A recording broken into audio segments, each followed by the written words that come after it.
Hello everyone, आप सबका वांगशन bubble में फिर से एक बार बहुत बहुत बहुत स्वागत है। चलिए private detective Wang a vampire fall in love के पार्ट 27 को शुरू करते हैं। अब तक हमने देखा था जान और इबो को आखिरकार वो लीजेंड्स मिल ही गए थे और उस लीजेंड से जान और इबो को बहुत सारे सवाल पूछने थे। अब वो लीजेंड कपल जान और इबो को उनके सवालों के जवाब दे रहे थे। सबसे पहले तो उन्होंने जान और इबो के पैदा होने की कहानी उन्हें बताई। उसके बाद उस कपल में से लेडी मीरा जान और इबो को अब अपनी दास्तां सुनाने लगी। मीरा बताने लगी, ओलेग और मेरा जन्म उस सदी में हुआ था जहाँ पर वैम्पायर और वेयरवुल्फ के बीच में जानी दुश्मनी पाई जाती थी। हम दोनों भी इसी तरह बड़े हुए, एक दूसरे के खिलाफ लड़ने के लिए। हमें ट्रेन भी किया गया। उस वक्त कोई भी वाइट वुल्फ और वैम्पायर के लीजेंड के बारे में नहीं जानता था, इसलिए हम दोनों को भी स्पेशल नहीं समझा जाता था। और जब मेरी लड़ाई में हिस्सा लेने की बारी आई, उस वक्त मैंने दुनिया की सबसे बदबूदार चीज़ अनुभव करने के लिए खुद को तैयार किया, पर बदबू की बजाय मुझे ओलेग मिला, जिसकी खुशबू मेरी सबसे पसंदीदा थी, डेलिया की। और ना ही वो भयंकर दिखता था। उसे एक मिशन मिला था वाइट वुल्फ को मारने का, जो पैक लीडर की बेटी थी। पर जैसे ही वो मेरे सामने आया, बस हम दोनों की आंखें मिली और वो घुटनों पर बैठ गया। उसने उसी वक्त कसम खाई कि वो मेरा साथ कभी नहीं छोड़ेगा, हमेशा हमेशा के लिए मेरे साथ वफादार रहेगा। शुरुआत में तो मैं इसके खिलाफ थी, क्योंकि ओलेग आखिरकार था तो एक वैम्पायर ही और मैं एक वेयरवुल्फ। पर जब से हम पहली बार मिले, मुझे हमेशा उसके लिए फीलिंग्स आती थी। हाँ, मैं उससे प्यार करने लगी थी। हमने हमेशा ही हमारी रिलेशनशिप छुपा कर रखी, जब तक कि हमें इस बुक के बारे में पता नहीं चला, legend of white wolf and the vampire. उसके बाद हमने उस बुक के ऑथर को ढूंढना शुरू किया, जिसने हमें सब कुछ एक्सप्लेन करके बताया कि हम दोनों की किस्मत जुड़ी हुई है और हमें वेयरवुल्फ और वैम्पायर के बीच में शांति कायम करनी है। जब हमने ये बात हमारे घर वालों को बताई, तब जाकर उन्होंने हमारे मेट होने को मान्यता दी। इसके लिए हमने ऑफिशियली शादी भी की, पूरे वैम्पायर क्लान और वेयरवुल्फ पैक के सामने। उसी वक्त हमारे बीच में ये ट्रीटी हो गई कि जब तक मैं ज़िंदा रहूँगी और ओलेग मेरे साथ रहेगा, वैम्पायर और वेयरवुल्फ के बीच में आगे कभी भी कोई लड़ाई नहीं होगी। पर हमें बस एक ही परेशानी थी कि मेरी ज़िंदगी बहुत जल्दी ख़त्म हो जाती, इसलिए हम अब इस खोज में निकले। इसी को खोजते हुए हम एक फॉर्चून टेलर से मिले, जिसने हमें ये बताया कि मैं भी तब तक ज़िंदा रहूँगी जब तक ओलेग ज़िंदा रहेगा। और जान और इबो ने एक साथ पूछा। ओलेग बताने लगा। उस फॉर्चून टेलर ने बताया कि एक वैम्पायर वेयरवुल्फ को काटे तो वो टर्न तो नहीं होगा, पर हाँ, वैम्पायर वेयरवुल्फ को अमर बना सकता है। हाँ, लेकिन ये बहुत डेंजरस हो सकता है, क्योंकि वैम्पायर और वुल्फ को एक साथ एक दूसरे को काटना होगा और दोनों को एक दूसरे का खून पीना होगा। पर इसमें वेयरवुल्फ वैम्पायर को मार भी सकता है, क्योंकि वेयरवुल्फ को बनाया ही इसलिए गया है ताकि उनसे वैम्पायर को मारा जा सके, और उनके मारने का ज़रिया होता है वैम्पायर को काटना। पर उन्हें अमर बनाने के प्रोसेस में उन्हें वैम्पायर को काटना तो है, पर बस इतना ही कि वो उनका खून पी सके। साथ ही खुद पर कंट्रोल भी रखना है, क्योंकि जब वैम्पायर उन्हें काटता है तो उन्हें बहुत दर्द होता है और इसी दर्द में वो अपना कंट्रोल भी खो सकते हैं। वेयरवुल्फ की बस एक पावरफुल बाइट से ही वैम्पायर जान से जा सकता है। इबो ने पूछा, तो नॉर्मली एक वैम्पायर वेयरवुल्फ का खून नहीं पी सकता बिना उसे चोट पहुंचाए? मीरा ने कहा, नहीं, इससे वेयरवुल्फ के इंस्टिंक्ट जाग जाते हैं और वो तुरंत वैम्पायर को मार देता है। इबो ने कहा, पर मैं जान से रेगुलरली खून पीता हूँ, पर इससे वो पागल नहीं होता? मीरा और ओलेग ने एक दूसरे की तरफ देखा, जैसे कि उन्हें जान और इबो पर यकीन नहीं हो रहा हो। तब जान ने तुरंत इबो के सामने अपना हाथ पकड़ लिया और इबो ने भी उसे काट लिया। सामने मीरा और ओलेग जान को देख रहे थे, पर इबो और जान को कोई प्रॉब्लम नहीं था। मीरा ने कहा, ये तो बहुत अमेजिंग है। ओलेग ने भी अपनी सहमति जताई। अब ओलेग चाहता था कि इबो अब ट्रांसफॉर्म करे, मतलब वो अपने असली वैम्पायर वाले रूप में आ जाए। पर ईबो पहले कभी भी ट्रांसफॉर्म नहीं हुआ था, इसलिए उसे नहीं पता था कि इस प्रोसेस को करना कैसे है। अब ओलेग आगे बढ़ गया, ईबो की मदद करने लगा ट्रांसफॉर्म होने में। पर ईबो अभी भी इस बात के लिए तैयार नहीं था। वो नहीं चाहता था कि वो कोई भद्दा सा जीव लगे। खासकर वो जान के सामने तो बिल्कुल ट्रांसफॉर्म नहीं होना चाहता था। पता नहीं जान उसके इस अगले रूप को देखकर क्या सोचेगा। पर जान ईबो से कहने लगा कि चाहे जो हो जाए, जान हमेशा ईबो से प्यार करता रहेगा। तब जाकर ईबो थोड़ी सी हिम्मत करके ट्राई करने लगा। उसने कुछ देर तक ट्राई किया, पर कुछ भी काम नहीं कर रहा था। तभी अचानक ओलेग ट्रांसफॉर्म हो गया और ईबो डर के मारे जान के ऊपर कूद गया। पर तभी उसे खुद भी अपने अंदर कुछ बदलाव महसूस होने लगे। पर शायद ये जान और मीरा के एक्सपेक्टेशन से बिल्कुल अलग था, क्योंकि वो सभी आंखें बड़ी बड़ी करके ईबो की तरफ देख रहे थे। अचानक से जान आगे बढ़ गया और ईबो को किस करते हुए बोला, तुम बहुत ही खूबसूरत वैम्पायर हो। ओलेग ने भी कहा, मैं भी पहली बार ऐसा कुछ देख रहा हूँ। और यही बात मीरा ने भी कंफर्म की कि उसने पहले कोई ऐसा नहीं देखा। अब फाइनली उसने ईबो के हाथ में एक आईना पकड़ाया और ईबो ने अब अपने आप को देखा। उसका चेहरा बिगड़ा हुआ तो बिल्कुल नहीं था, बल्कि वो पहले जैसा ही लग रहा था। नहीं, वो ग्लो कर रहा था। उसके बाल पूरी तरह से सफ़ेद हो गए थे, जैसे जान की फर है।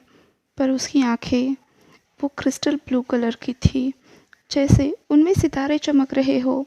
ईबो भी अपने आप को निहारते हुए बोला, मैं तो जान ने कहा, बिल्कुल वैसे लग रहे हो जैसा मैंने बचपन में सपनों में देखा था।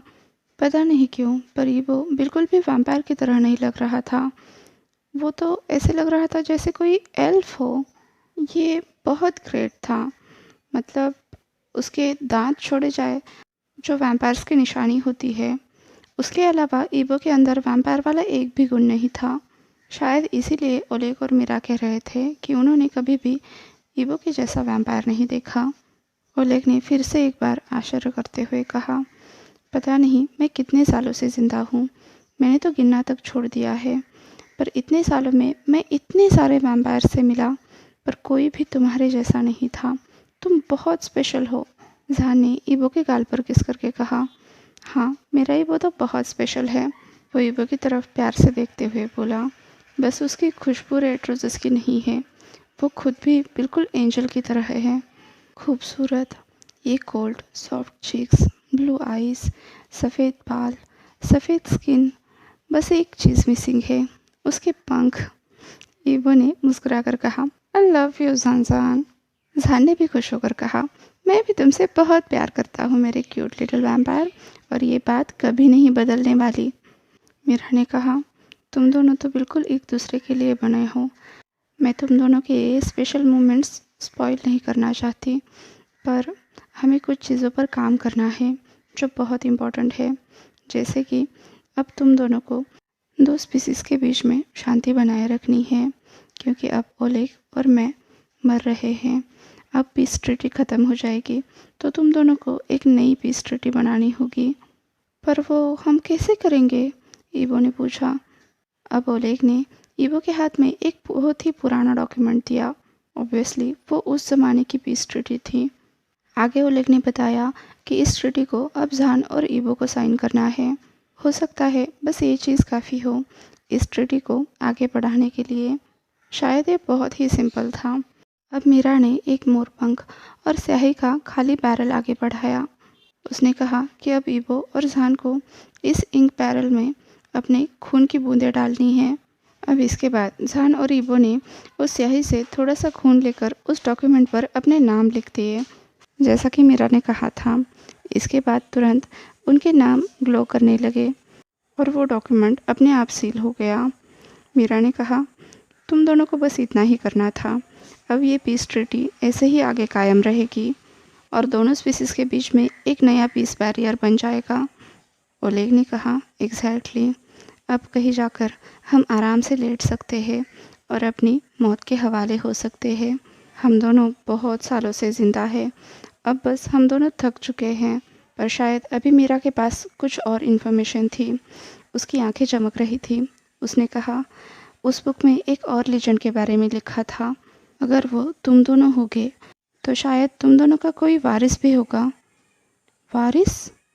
पर कैसे? मतलब एडॉप्शन से? ईबो ने पूछा। ईबो और जहान दोनों भी लड़के थे, तो उन्हें बच्चा कैसे हो सकता है? मीरा ने कहा, नहीं, वो एक फर्स्ट हाइब्रिड चाइल्ड होगा जिसे एक वैम्पायर और वेयरवुल्फ ने बनाया है। उस लीजेंड की माने तो एक दिन उस वैम्पायर को पता चलेगा कि उसके अंदर एक वुल्फ है जो उसके प्यार का सबूत होगा। उसके और उस वुल्फ के प्यार का जीता जागता सबूत होगा। ईबो को यकीन नहीं हो रहा था। उसने कहा, मैं इस बारे में कुछ कह नहीं सकता, पर हम दोनों भी लड़के हैं। मुझे नहीं पता ये सब काम कैसे करेगा।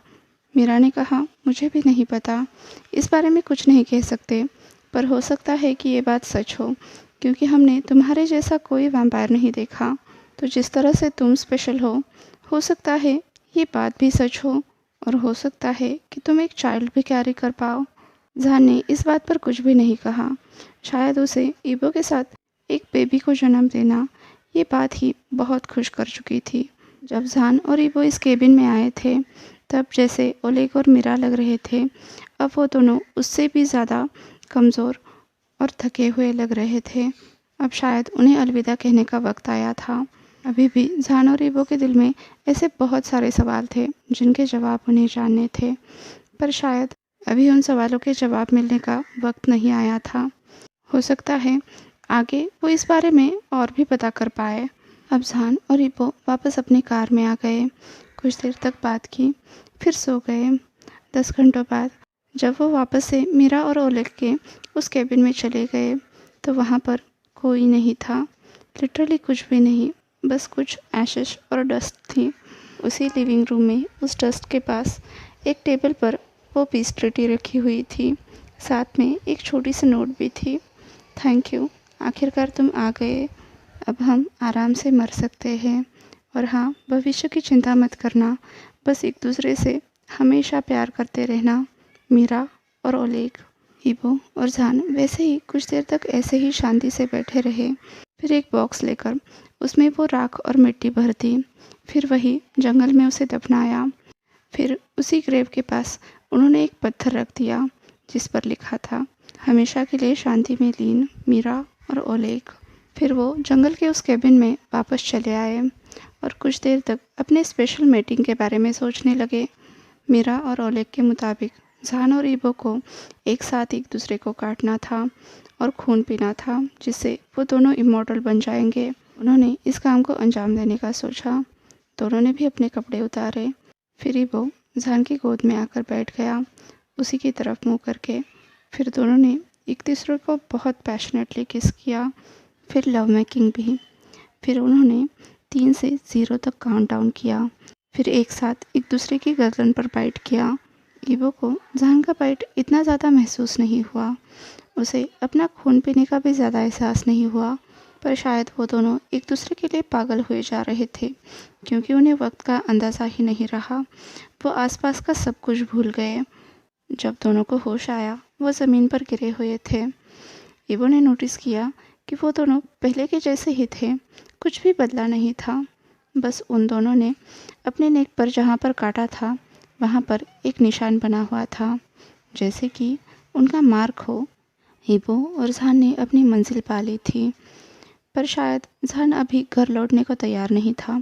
ईबो तो चाहता था जल्द से जल्द वो वापस जाए, अपना काम शुरू करे, जहान को देखे, पर जहान को अभी यहाँ और रुकना था। वो कुछ और दिन यही रुककर अपने सवालों के जवाब ढूंढना चाहता था, जो शायद उन्हें मीरा और ओलेग के घर में मिल सकते हैं। वहाँ पर काफ़ी सारे बुक्स थे जो बहुत ही पुराने थे, हैंड रिटन थे, पर उनमें से एक भी बुक मीरा और ओलेग ने नहीं लिखा था। क्या ये स्ट्रेंज नहीं है? मतलब वो सदियों तक जिंदा रहे, पता नहीं उन्होंने क्या कुछ नहीं देखा, पर फिर भी उन्होंने कुछ भी नहीं लिखा, कुछ भी इन्फॉर्मेशन कलेक्ट नहीं की लीजेंड के बारे में, वेयरवुल्फ के बारे में, वैम्पायर के बारे में। वहाँ पर इतने सारे बुक थे, पर एक भी जहान और ईबो के काम का नहीं था। उन बुक्स को देखकर ऐसा लग रहा था कि मीरा और ओलेग को ज़्यादा interest poetry, poems, love stories, non fiction books में था। और हाँ, उन्हें डिटेक्टिव नॉवेल्स का भी बड़ा शौक था। एक बड़े से बॉक्स में मीरा और ओलेग के बहुत सारे पिक्चर्स जान और ईबो को मिले। उन्होंने एक ही जगह पर अलग अलग टाइम में अपने फ़ोटोज़ लिए थे। जब कैमरा नहीं थे तब हाथ से बनाई हुई तस्वीरें थी और कैमरा के आने के बाद कैमरे से ली हुई। तभी जहान ने ईबो की तरफ देखा और कुछ नोटिस किया। आज के लिए बस इतना ही। आपसे कल मिलती हूँ, तब तक के लिए अपना ख्याल रखिए। वीडियो पसंद आया हो तो लाइक, शेयर और कमेंट कर दीजिए। और हाँ, अभी तक चैनल को सब्सक्राइब नहीं किया है तो सब्सक्राइब भी कर दीजिए और वांगशान बबल में खुश रहिए। Thank you.